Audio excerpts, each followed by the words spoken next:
Good evening. This is Big Mike. Welcome to a Big Mike rant. Today on Boomer Talks, we're going to talk a little bit about, just a little, about buying stock. Now, you know what I'm not? I'm not a financial wizard.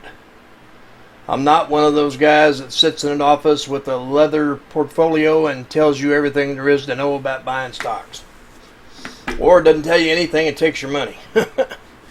I have no vested interest in the outcome of this discussion, nor do I want any. I don't want anybody that knows me to call me and ask me questions, because I'm not qualified, but I have opinions. And I can tell you where to look. People ask me all the time, Big Mike, should I invest in stock? Here's my short and sweet answer.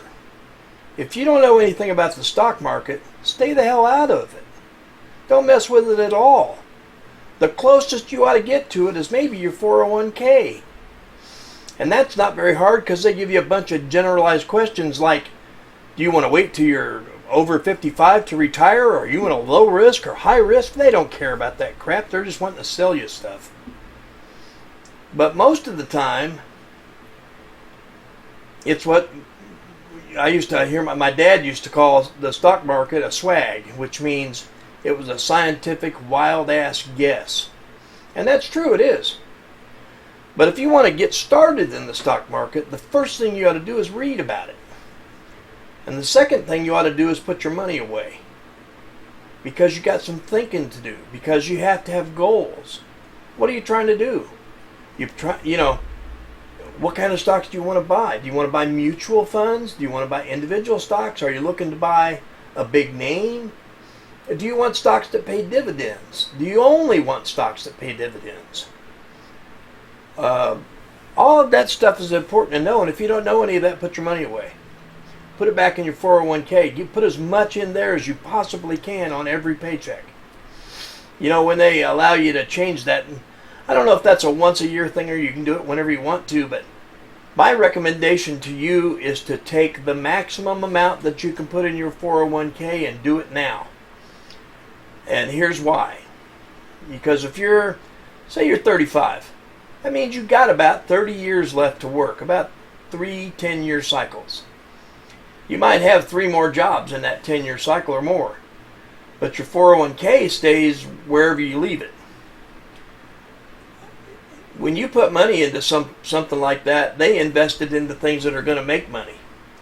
Or they try to invest it in things that are make money. But, if you work someplace that does 401k matching, you put 6% in and they match up to 6% or 3% or whatever it is. That means you're getting 9% of your salary put into your 401k. So if you can put 20% in, do it.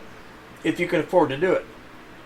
But the reason I tell you that is because in 30 years, when you're 65 and you look at what you've been doing every 2 weeks, you could be putting $500 away into a 401k every 2 weeks for 30 years. How much money do you think you're going to have at retirement if you do that? Or would you rather have $200 more every payday because you need money to drink beer and money to go fishing and money to go hunting and money to pay credit cards and all this other stuff? I mean, it's sort of up to you. But if you don't know what you're doing in the stock market, stay out of it. Now, if you've done some studying and you want to know, well, where can I start? I'll give you 2 answers to that. There's about 20, but I'll give you 2 that I know and have used and use and understand. One of them is tdameritrade.com, and they allow you to open an account with basically no balance. I don't think there's a minimum. Some of those places, it's all like $1,000 minimums. This is like you start with $10. On there you can buy individual stocks or mutual funds or whatever. But study. The reason I even recommend them is because they have great study tools on there. You can put $10 in there and then spend 3 hours a day studying till you understand it. And then the second one is called stash.com, and they have an app for smartphones, and that allows you to put the same thing. You can buy individual stocks or mutual funds. And you can do it on every so often, every 2 week basis, every month basis, whatever. They have what's called auto stash. so you can have it transferred immediately and automatically out of a bank account. And if you do that, and then you just leave it alone, you'd be surprised how much you'd have at the end of a year. So that's my basic advice on stocks today. My number one advice: if you don't know what you're doing, put your money away, because you can lose money quick in the stock market. Y'all have a good day. This Boomer Talks.